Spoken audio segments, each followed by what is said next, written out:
Kiev 1943. This is a game published by Invictus, but it is not one of their magazine games. It is a self-contained product. It comes in this folder here. It is about, well, what the title tells you. It is a two-player war game in which one player will control Soviet forces that are trying to retake Kiev from the Axis forces, and that the player, of course, will control the Axis.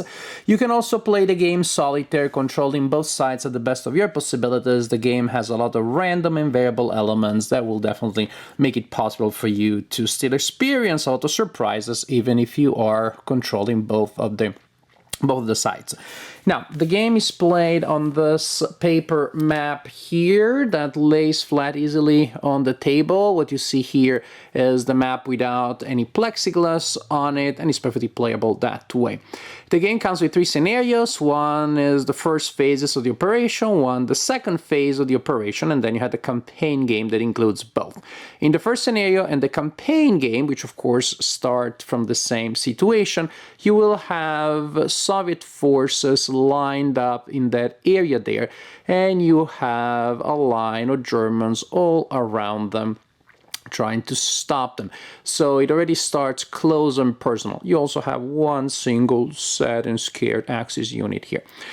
And there is Kiev, and then on the map we have several locations that the Soviet player is trying to gain control of. The game will last a number of turns, and victory is based mainly on control of locations on the board, with also some points to be scored from pain inflicted on the opponent. So the Soviets will push against the line on defense, will try to break it to reach Kiev and also to try to expand to other locations.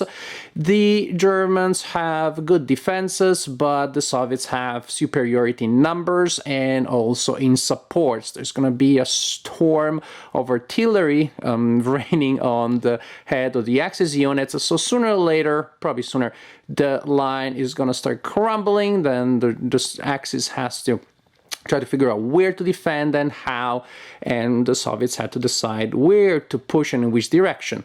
Meanwhile, some reinforcements will come from different areas of the map for the Axis player, and well, then also the Axis player has to decide where to try to block the advance of the Soviets. As the Soviets spread, of course, their front also becomes thinner and thinner. The lines of supply become more and increasingly threatened by the Axis. So basically the general flow of the game is one of massive attack followed by counter-attack and by the problem of defending an increasingly thin front.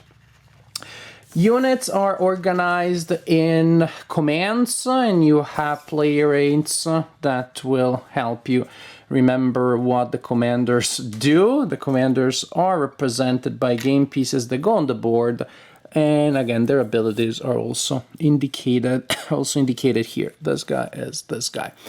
Both the counter and the player aid tell you the number of supports that the commander can have and the command range. As you can see, the same information is here and on the counter. The supports are tokens that will be placed here on this player aid in the available area, telling you, well, which support tokens each commander can have up to their limit indicated there. And these are supports that can give you artillery advantage. Say this one will give you 2 column shifts on the combat table. This also, other things may give you die roll modifiers, may give you an advantage when it comes to armor. Those little stars represent armor advantage. When you use one of these tokens, you simply move it from the available to the used section. You also roll a die to determine actually if the token will be available next turn or actually needs to go on the turn track because it takes longer for the support to come back. What is also interesting is that commanders can trade supports. They can send supports to one another, again, up to their maximum value if on the board, their tokens can trace a line of communication from one another. Something that's also worth noticing is how higher the support levels are for the Soviets. You've got 6, 7, 5, then they are for the Axis forces that go up to 4, but on average they have 3. Again, that shows you the logistical superiority that the Soviets have here that helps offset other problems, such as the fact that, well, the Germans are otherwise more efficient than the Soviet in pretty much anything. Now, of course, the game pieces will be placed on the board, they will move around, they will declare attacks against adjacent enemies, and the forces that you have, again, we're going to have commanders that will go on the board, and you want to keep them in command range of your units. Command range is defined, of course, in hexes up to their command range there. And then we have two main type of units. We have infantry and we have armor/vehicles. The factors, the values for the infantry are written laterally here, vertically on one hex, on one side of the counter, and they are written horizontally on this the side for armor and vehicles, which is kind of annoying. If they were all here, I could stack my units like this, offset them like this, and see all the values. If they were all written on the side vertically, I could stack the units like this. As is, I make stacks of units, and it's hard to see all the values. So I don't really know what happened there, why they made that production decision. The numbers that you see here are, the first number is combat value, the second is number of steps, and the third is quality. Number of steps, many units have more than 2 steps. When a unit that has 3 steps takes a hit, oopsie, you will place one of these markers on it to represent the loss of a step. When a 3-step unit loses a step, all that happens is that the combat value is reduced by 3 for the Soviets and by 2 for the Axis. And well, then that's bad, of course. Then your combat capability is reduced. When a 3-step unit that has a marker like this takes a second hit, then you indicate the loss of that step by flipping it to the other side. That this time causes, of course, again, a loss in combat value. And then when a unit that is reduced to 1 step takes a third hit, well, takes the last hit, it is removed from the board, and that's how it works.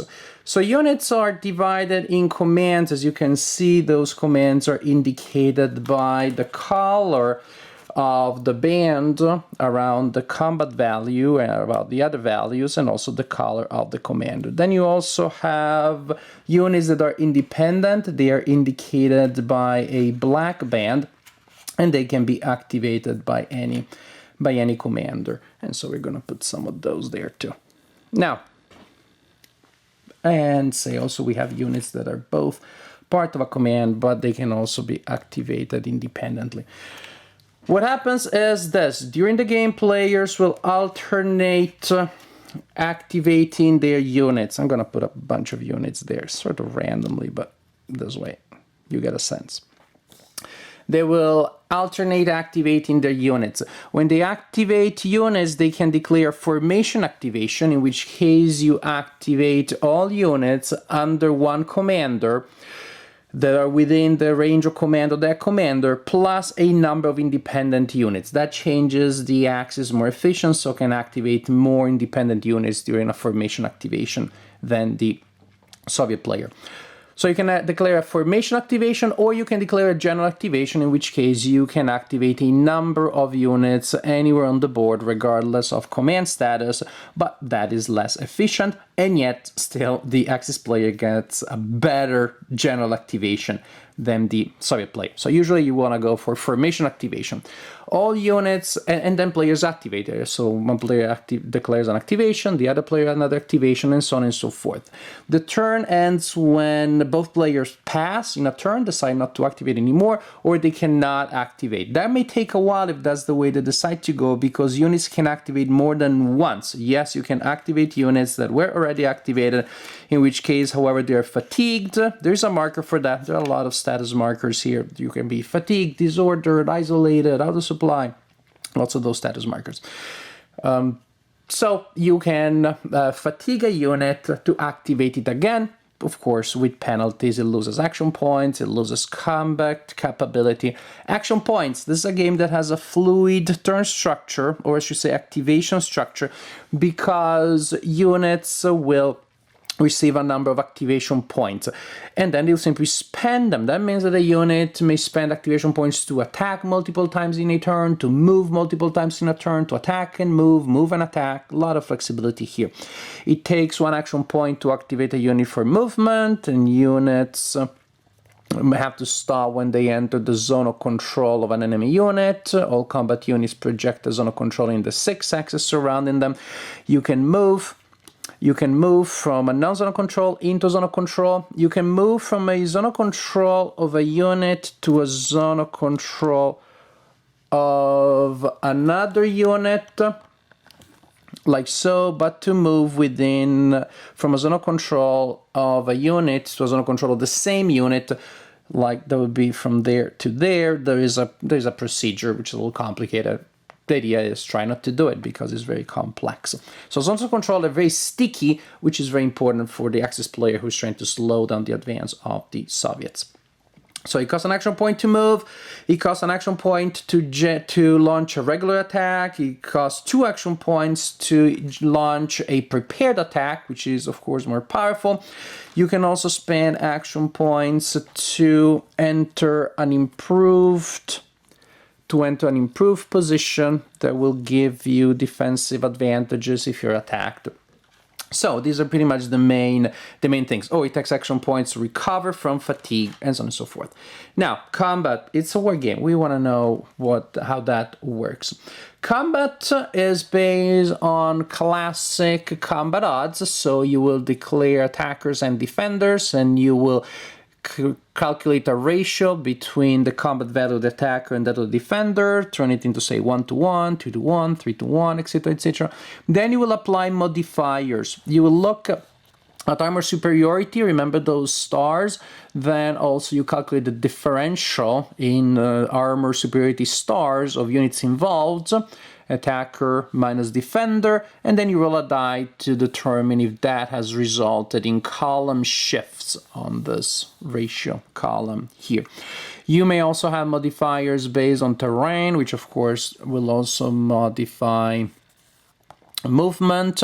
Then you may have other modifiers coming from the supports. Remember those tokens that we spend to get column shifts, to get die roll modifiers, column shifts. You also have a die roll based on the differential between the quality of the units involved. Remember the last factor. So this unit at quality 3 is attacking the unit at quality 4, then it does so with a -1 die roll modifier. If you have multiple units, you decide which unit is going to give you the modifier, but that is also the unit that takes the first damage when it gets real, when pain starts manifesting itself. Now, once you have your column, you have your die roll modifiers, roll the die, apply the modifiers, cross-reference the modified die roll with the column you're using, and you'll get numerical values, which is the number of hits taken by the attacker and the defender, respectively, left and right of the slash. That number of hits can be absorbed, can be paid for, so to speak, by retreating units and or by inflicting hits, by inflicting losses of steps on the units. If there is an asterisk, it means that you have to take at least one loss, one hit as a combat step loss. If it's in bold, if the result is in bold and there's a breakthrough, which makes it easier for the enemies to move through the area that you just vacated, there is a mandatory retreat of at least 1x. And again, we said the asterisk means at least one step must be lost by the affected side. So you decide how much you want to hold on to your terrain, inflicting blood loss on your soldiers, or how much you want to preserve your forces, but then you're giving up terrain and position, which is very important, of course, in this game. In general, this is how you play Kiev 1943. This is a solid, fun, well-conceived, well-executed war game. It is a war game where innovation and tradition seem to meet. That is, you have some really recent, some new, some hip ideas in war games. You have, for example, this massive use of support tokens that reminds me of the fast action battle games by GMT. You have action points that, as far as I understand, originated in Eurogames first, and then Conflict of Heroes either was the first game to import them in wargaming, or definitely is the game that made the idea popular. And action points give you so much more flexibility, so much more tactical depth, and also fluid gameplay than move and attack, or attack and move. Why can't I, in a position, launch a massive attack and then launch it again, exhausting my men, if that is what I believe is the right thing to do, while other people just move and do not do anything, or people attack and then disengage? You should be able to do so. Old school move and attack is perfectly fine. It served us well. It will serve us well for a long time, but that's not the only way of doing things. So you have all of these new or recent or modern ideas here that are integrated with the good old school, that's the combat table, and now let's calculate if it's 2-to-1 or 3-to-1 and shift the columns. And you're holding fingers there as you calculate the modifiers that take a column, reduce a column, add a column, etc., etc., etc. I like it. I really think it has a game. It is a game that, as you can see, is reminiscent of other games, but that's perfectly fine. We don't need to reinvent gaming every time, especially if we have long rule books. Otherwise, then we have to really start learning everything from the beginning. It's a game that is reminiscent of other games, but it has its own strong personality. It definitely doesn't feel derivative. To me, that's what games should be. Have a family resemblance, but also have their own individuality. So gameplay is very fluid, and I like that a lot. Again, I already told you about the tactical depth, or the gameplay depth that you have here, as you can do so many different things. And sometimes it can get a little bit confusing. Yes, you may have a lot of, you have to remember or place tokens there to remember if this unit spent all of its actions or it's done already. But again, that's part of the beauty. I can spend 2 action points on this unit, then go into something else, then come back there. I'm moving this unit, then another unit destroys an enemy, then that unit spends another action point to move through that area. You add that extra element of adding markers, removing markers, that makes the logistics a little more cumbersome, but I think what you gain in terms of gameplay is totally worth it. When it comes to actually all of these markers, my only complaint maybe is about the production. I would like the hexes to be a little bigger, but then of course it comes to a trade-off. A map that is huge, complex, you don't have enough of a table that is big enough to put it on. But as is, especially at the beginning, when the lines of the Soviets and the Axis are so close to each other, you have a stack of units, then you may have multiple markers there. It really gets cluttered. I know most wargamers use the same tools that they use to pluck their eyebrows, which is why wargamers are so pretty. They use them also to move counters on the board. I don't. I just throw my sausages on the board. And again, it can get a little cluttered there, but that's just me because I don't pluck my eyebrows. Other than that, the production is very pretty. It's you have that nice visual quality that characterizes so many games by Vivictus, one of their trademarks. Their games look so good, and it plays very well. Again, the back and forth of the game is really fascinating. Is what makes the game interesting to play. And also the general narrative, the general architecture, as you have the breakthrough and then the pushback, and when that happens and how it happens, or if it happens, that is, if the Axis is able to put a cork on the Soviet advance. So that may play out in so many different ways, as the Soviets may choose to push in one direction rather than another, to commit differently to different parts of the front, to decide the extent of the front, which will suddenly in any case become thin and dangerous, and so that creates a situation, of course, precarious advantage, which is exciting because it gives the other side an honest possibility of causing some damage, threatening supply lines, causing the possibility or the threat of encirclements on both sides. Especially the German has to fear encirclements, but later on that may not be the only case. So it's fun. It's a gameplay. It's a game that plays well, that has a lot of interesting concepts that are well executed, and that is just a sheer joy to play. If you like war games, this is a good one. May not be a war game for beginners. There's still some complexity there, but if you're a seasoned war gamer, or you started playing war games, not yesterday, I don't know, 2 months ago, still. If you're not an absolute beginner, this is still actually a game that could be good for you. But in general, Kiev 1943, it's a solid design and really fun to play.